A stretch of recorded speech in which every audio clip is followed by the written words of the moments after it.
Hello, everyone, and welcome to ESL Podcast. I'm Rachel. And I'm Mark. We're really glad you're here with us today. On this podcast, we talk about real English in a simple, relaxed way. You just listen, and the language slowly becomes yours. And today's episode is about a very specific kind of fear, maybe the biggest one in a language learner's life. Your first job in English. Maybe you just got the offer. Maybe you start next month. Maybe you're still dreaming about it, and the dream keeps turning into a nightmare at the same scene. The meeting where everyone talks fast and you understand half, and someone turns to you and says, "So, what do you think?" I lived that exact scene in my first American job. And I'm here to report from the other side. You will survive it. Everyone survives it. And today we'll show you how, with science, with survival phrases, and with my honest, slightly embarrassing stories. Because here's what this episode really is. It's the conversation you'd want with someone who already did it. What the fear gets wrong, what actually happens in those first months, which 5 sentences will save you daily, and why your colleagues care about completely different things than you think. Plus research that will genuinely lower your shoulders. The science of why nobody is watching you as closely as you feel. The famous syndrome that even your native colleagues secretly have. And the timeline that makes the whole first season make sense. 3 great workplace idioms too, because offices run on idioms, and you'll hear all 3 in your first week. And as always, this is a listening episode. Get comfortable, breathe out, and let's take the fear apart, piece by piece. And if you enjoy learning English this way, please give this video a like and subscribe to the channel. 1 second for you, a big help for us. All right, Mark, one honest question to open. The night before your first day at your first American job, how did you sleep? Sleep. I remember the ceiling very well. I rehearsed introductions, imagined meetings going wrong in 17 different ways, and got up before my alarm for the first time in my adult life.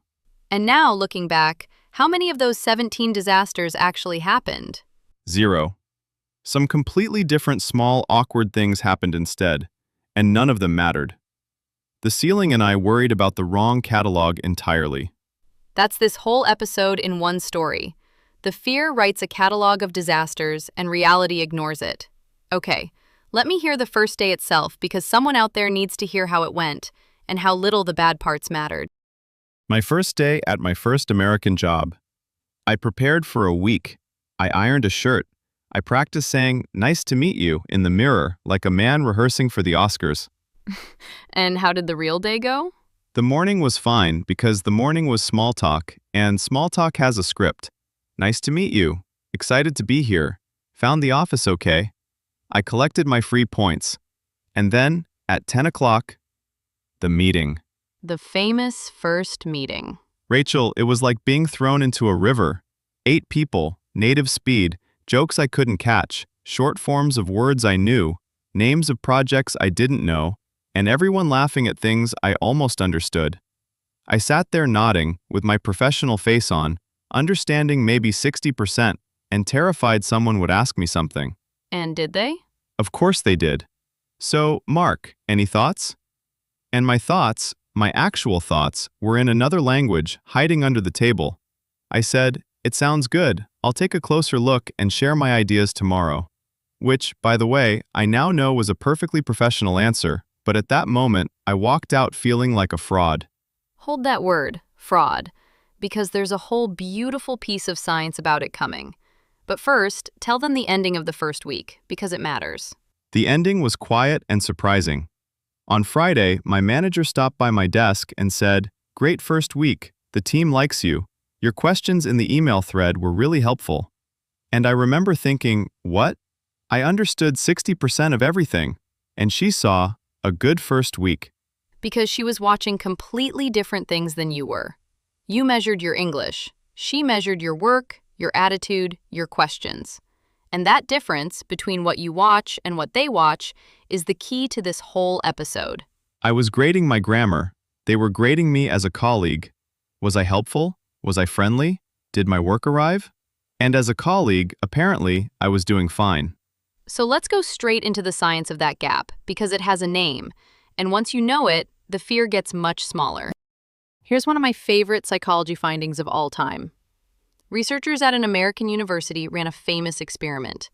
They asked a student to walk into a room full of other students wearing a very embarrassing t-shirt. A big, bright, ridiculous t-shirt that no one would choose to wear. The stuff of nightmares. Continue. Afterwards, they asked the t-shirt wearer, "How many people in that room noticed your shirt?" And the wearers guessed, "About half the room." Then they asked the room, and the real number who noticed was about 20%, less than half of the guess. So the embarrassed person felt a giant spotlight, and most of the room never even looked. Exactly. And the researchers named this the spotlight effect. We all walk around feeling like there's a spotlight on us, like everyone notices our mistakes, our clothes, our accent, our fumbles. And the science says, consistently, the spotlight is mostly in our heads. People notice us far, far less than we feel they do. Because everyone in that room is busy starring in their own movie. That's exactly the mechanism. Your colleague isn't cataloging your grammar mistakes. She's thinking about her deadline, her lunch, and the email she forgot to send. Everyone is the main character of their own busy day, and you are, at most, a pleasant background detail in theirs. Now apply this to my nightmare meeting. I sat there, convinced everyone noticed every word I didn't catch, every article I dropped, every strange sound I made. And the spotlight effect says, they didn't. They noticed that the new guy seemed nice and said he'd share ideas tomorrow. The rest of your suffering was a private show for an audience of one. An audience of one. All those months I performed my embarrassment for myself. Every learn the sentence to carry out of this part. Your mistakes feel like fireworks to you and look like background noise to everyone else. The spotlight isn't there. You can relax on a stage where nobody's watching that closely. And that brings us to our first idiom, because there's something else you can't see from inside the fear. To be in the same boat. In the same boat. Same boat, same situation? Exactly. When people are in the same boat, they're in the same difficult situation together. If the boat has a problem, it's everyone's problem. We're all in the same boat. For example, nobody got the bonus this year. We're all in the same boat. Or, you're nervous about the reorganization? Honestly, we're all in the same boat. And why does it belong right here in this episode? Because of what you discover in your first English-speaking months if you look around carefully. The new native speaker employee? Terrified of the meetings too, because she doesn't know the projects. The senior colleague? Anxious about the new software. The manager? Worried about her presentation to her boss. Every person in that office is quietly nervous about something. This took me months to see. I thought I was the only scared person in the building because I was the only one scared about English.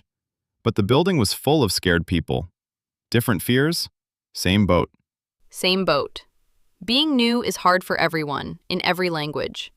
Your version has subtitles, that's all. And here's the warm part. When you finally say to a colleague, "Honestly, I'm still finding my feet here," the most common answer in the world is, "Oh, me too. Welcome to the boat." One more time. In the same boat. In the same difficult situation together. And the office boat is much fuller than it looks. Now, remember Mark's word from his first week. Fraud. He walked out of a meeting feeling like a fraud. Let's talk about that feeling, because science has studied it deeply, and the findings are strangely comforting. The impostor syndrome. Even the name felt like it was written about me. Impostor syndrome is the persistent feeling that you're not as capable as people think, that you somehow fooled everyone to get your position, and that any day now, someone will find out. The discovery moment. That's the core fear. They'll find out. They'll find out my English isn't good enough. They'll find out I don't belong here. That was my daily background music for months. And now, the research. Scientists have studied this feeling across professions, countries, and career levels, and the numbers are astonishing. Studies estimate that around 70% of people experience imposter feelings at some point. 70%. Doctors, professors, engineers, managers, native speakers in their own language, in their own country. Wait, so my colleagues, the fast-talking, joke-making, native-speaking colleagues I was intimidated by. Statistically, most of them have sat in a meeting feeling like frauds too, about their skills, their decisions, their right to be in the room. The feeling you thought was proof of your English problem is actually one of the most common professional experiences on Earth. It comes standard with having a job you care about. So the feeling isn't information. That's the part that freed me. I treated feeling like a fraud as evidence that I was one. But if 70% of everyone feels it, the feeling is just weather. It's not a fact about me. Beautifully said. It's weather, not a verdict. And here's the twist that turns it fully around. Who gets imposter feelings? Not the careless people. The careless never doubt themselves. Imposter feelings live in people who care, who hold themselves to high standards, who want to do well. The feeling is, in a strange way, a signature of conscientious people. So sitting in that meeting, feeling like a fraud, I was actually displaying the classic symptom of being a person who cares about doing good work. That's exactly what you were displaying. Feel like an imposter, work like a professional, and let time quietly file the feeling away. It fades as the job becomes familiar. Which brings us to the timeline, because how long is that exactly? That's part 5. But first, your survival kit. Because here's the thing about the first months. While the fear is settling down, you still have to survive actual conversations, meetings, and phone calls every day. So let's build the kit. 5 sentences, and they're today's golden sentences, that solve the 5 most common hard moments of a workday in your second language. The survival kit. I used every one of these weekly for a year. Number 1. For the moment you didn't catch what someone said. Sorry, could you say that again? Simple, polite, universal. And here's what learners must hear. Asking someone to repeat is not a confession of bad English. Native speakers say it to each other constantly. Offices are loud, people mumble, coffee machines roar. Sorry, could you say that again? Is furniture in every workplace on Earth. Number 2. For the moment you think you understood, but the cost of being wrong is high. Just to make sure I understand, you need this by Thursday, right? The professional checking move. And this sentence doesn't just protect you, it impresses. Careful confirmation is what reliable people do. Managers love this sentence. It sounds like quality control, because it is. Number 3. For the moment someone asks you something and your brain needs time. I'll get back to you on that. To get back to someone means to return with an answer later. I'll check and get back to you this afternoon. This sentence is pure gold for second language workers because it moves the conversation from live speaking, where pressure is high, to email or a prepared answer, where you're strong. This one saved my life in meetings. Any thoughts, Mark? Good question. Let me look at the details and get back to you tomorrow. Suddenly, I'm not slow, I'm thorough. Thorough is the professional word for needs a minute, and it's a compliment. Number 4, for when spoken information is flying past you. Could you put that in an email? Or the softer version, could you send me the details? Because written English gives you superpowers. You can reread, translate one word, take your time. In my first year, my rule was simple. Anything important, I moved to writing. And nobody ever minded because everyone likes having things in writing anyway. Everyone. A written record protects the whole team, so this request always sounds sensible, never weak. And number 5, the little sentence for after someone helped you, repeated something, or explained slowly. Thanks for your patience. Small sentence, big warmth. It acknowledges the moment gracefully and makes the other person feel good about helping. People remember it. And let's give 1 minute to the scariest instrument in the office, the phone. Because for language learners, the phone is the final boss. No faces, no gestures, sometimes bad sound, pure English. The phone deserves its minute, and here are the 2 moves that tame it. Move 1, prepare before you dial. 30 seconds with a sticky note. Who you're calling, the one thing you need, the keywords. A prepared call is half as scary. And move 2. For the moments you're losing the thread, the kit works double on the phone. Sorry, the connection isn't great. Could you say that again? And notice the mercy of that sentence. On the phone, you can always share the blame with the connection. The connection is the learner's best colleague. It takes the blame gladly, and nobody investigates. And if a call truly falls apart, there's always the graceful exit into your strong territory. You know what? Let me double check the details and send you an email today. From the final boss back to the home field. The phone stops being scary the day you realize you're allowed to manage it. So there's the kit. Sorry, could you say that again? Just to make sure I understand. I'll get back to you on that. Could you put that in an email? Thanks for your patience. 5 sentences, 5 daily rescues. And notice what they have in common. Not one of them hides. They all handle the situation openly, calmly, professionally. The kit doesn't make you look like a struggling learner. It makes you look like a careful colleague. Idiom number 2, and it's the official idiom of being new at work. To learn the ropes. Learn the ropes. Where do the ropes come from? From sailing ships, hundreds of years ago.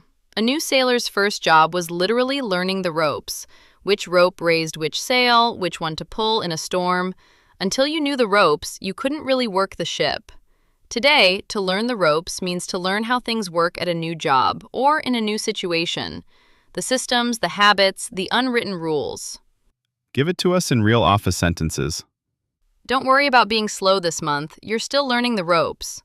Or, she learned the ropes quickly and got promoted within a year. Or, the kind thing an older colleague says, come to me with questions, I'll show you the ropes. I'll show you the ropes. When someone said that to me in my 3rd week, I almost hugged him. And here's why this idiom matters so much for our topic. It's proof, built into the language itself, that everyone starts by not knowing. Say more about that because it's a lovely point. English needed a phrase for the learning period of every new job, which means the learning period is universal, expected, official. When my manager said, "You're still learning the ropes," she wasn't excusing my English. She was placing me in the completely normal category of new people, where everyone gets months of patience for free. Everyone gets the ropes period. Native speakers get it too, for the projects, the tools, the office politics. Yours just includes some vocabulary. One more time. To learn the ropes. To learn how things work when you're new. Take your ropes period, it belongs to you. Quick checkpoint for the survival kit, because these 5 deserve extra repetitions, each with its rescue moment. You didn't catch what someone said. Sorry, could you say that again? You think you understood, but the cost of being wrong is high. Just to make sure I understand. You need time before answering. I'll get back to you on that. Spoken information is flying past you. Could you put that in an email? And someone just helped you out. Thanks for your patience. 5 sentences, whispering. We've got this. They return in the review. Now the timeline, because fear hates timelines. Fear says, this struggle is forever. Science and experience say otherwise, very specifically. The 3-month truth. Tell it. Researchers who study how people settle into new jobs, any new jobs, find a consistent pattern. The first weeks are disorientation for everyone. Then, gradually, somewhere around the 3-month mark, most people report a shift. The place makes sense. The names, the systems, the rhythms, and full comfort, feeling truly at home, commonly takes 6 months to a year. That's the normal human timeline for any new job, in your own language. So when I felt lost in month 1, I wasn't failing. I was on schedule. Precisely on schedule. And here's what learners must understand about their own version. Your first months feel doubly hard because 2 clocks are running at once. The new job clock, which everyone has, and the language clock, which is yours. And you blame everything on the language clock. Oh, this is so true. Every hard moment I charged to my English account. But half of it was just being new. The confusing project names? Not an English problem. The native hire didn't know them either. The strange software? The mysterious abbreviations? The office politics? Not English problems. Half the mountain is just newness, and newness melts on its own, on the standard schedule, for everyone. And the language half? It melts too, faster than you'd believe, because a job in English is the richest language course ever built. 8 hours of daily immersion with real stakes, real repetition, and colleagues as free teachers. Let me put real numbers on that from my life. Month 1. Meetings were rivers, I caught maybe 60%. Month 3. I noticed I'd stopped counting percentages. Month 6. I made a joke in a meeting and people laughed. With me, on purpose. Month 12. A new employee joined, and I heard myself say, "Don't worry, I'll show you the ropes." From drowning in the river to showing the ropes in 1 year. That's the actual timeline of this fear. Not forever. A season. A hard season. An honest season. But a season. It ends. And while the season runs, here's what to actually invest in, because this is what your colleagues genuinely notice and remember, not your grammar. 3 completely language-free things: reliability, kindness, and asking good questions. Let me translate those into first-month actions.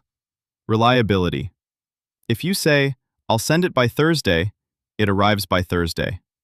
In simple English, with a small mistake in the email, nobody cares. It arrived. You're now the reliable one. Kindness. Remember names, say good morning, thank people specifically. Thanks for walking me through that, it really helped. A warm colleague with simple English beats a cold colleague with perfect English in every office on this planet. And good questions. I was afraid my questions revealed weakness. Then my manager told me, on that first Friday, that my questions were the helpful part.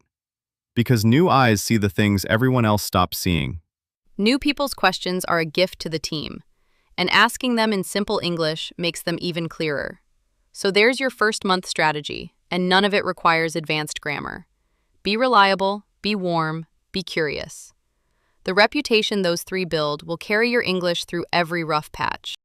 Our third idiom lives at the happy end of that timeline. To get up to speed. Up to speed. Like a car reaching highway speed. Exactly that picture. To get up to speed means to reach the level of knowledge or skill that the situation needs. When you're new, you're below speed. Then you learn, and you get up to speed. He got up to speed on the project in 2 weeks. Give her a month to get up to speed. And there's a helping version too, right? Because I heard this in my first week and had to secretly look it up. The helping version is to bring someone up to speed, which means to give them the information they missed. Let me bring you up to speed on what happened while you were away. It's one of the most common meeting phrases in existence. Quick summary for the new person. That's bringing them up to speed. And notice how kind this idiom secretly is. Up to speed assumes you'll get there. It's not if you ever become good enough. It's a road with a known destination.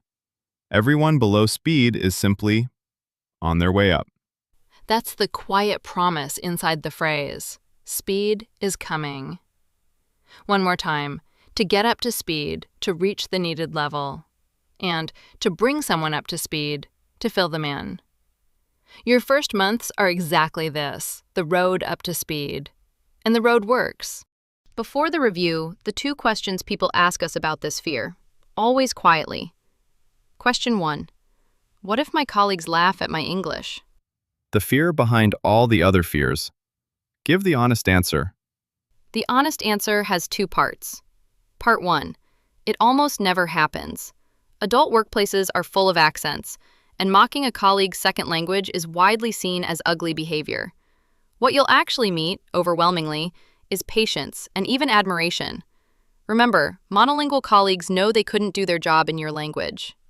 I heard that exact sentence in my first year, more than once. I could never do this in another language. People said it to me with real respect. And part 2 of the answer, for the rare clumsy moment. Someone might occasionally repeat your mistake with a smile, usually meaning it as friendly, not cruel. And you have a superpower response. Laugh with it, lightly, and move on. English is my second language. I'm allowed 1 funny mistake a day. Humor about your own English, offered by you on your terms, turns the whole topic warm. Owning the joke beats fearing it. Question 2. Should I tell my team about my English in advance, or hide it and hope? I love this question, and the research on stress supports the open road. Hiding is expensive. If you're spending energy every day concealing effort, that energy is stolen from your actual work, and the fear of discovery feeds the imposter feelings. But a light, confident mention, once, costs nothing and buys you everything. Give the model sentence. Something like this in your first days. By the way, English is my second language, so I might occasionally ask you to repeat something. Thanks in advance for your patience. 20 seconds.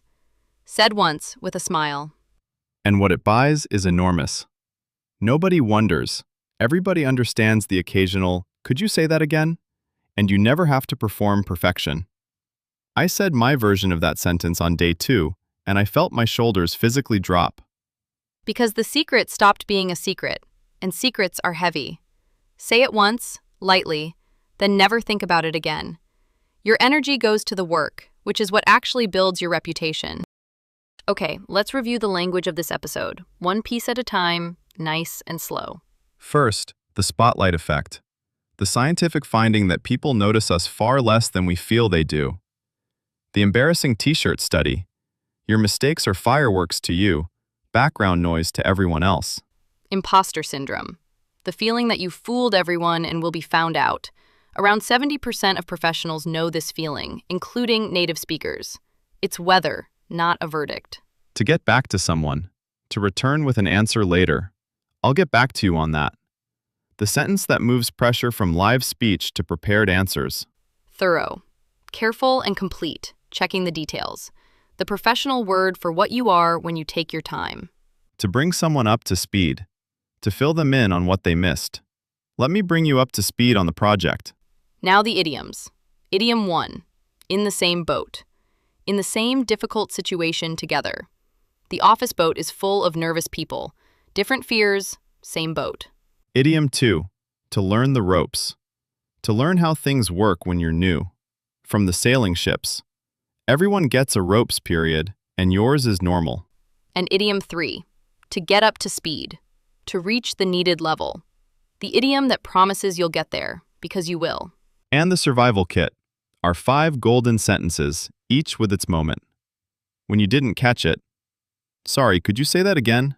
When you'd rather check than guess, just to make sure I understand. When you need time.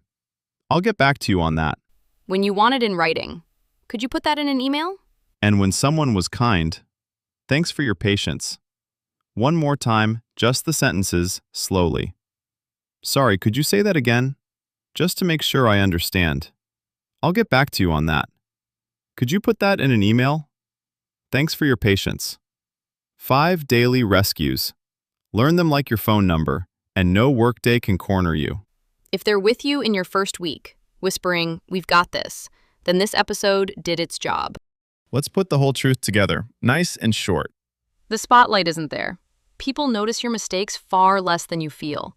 Everyone's starring in their own movie, and your grammar isn't in the plot. The imposter feeling is standard equipment. 70% of everyone has it, in every language. It means you care. Feel it, work anyway. Let it fade. Carry the kit. Could you say that again? Just to make sure I understand. I'll get back to you. Put it in an email. Thanks for your patience. Open, calm, professional. Take your ropes period.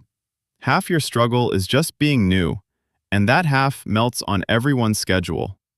The language half melts even faster, because a job in English is the best course ever built. Say the 20-second sentence once. English is my second language. Thanks in advance for your patience. Then drop the secret and spend your energy on the work. And trust the timeline. Month 1 is a river. Month 6 has your first real joke.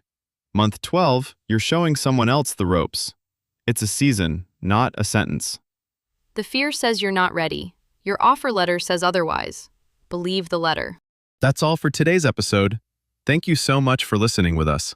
If your first English-speaking job is coming, we are genuinely excited for you.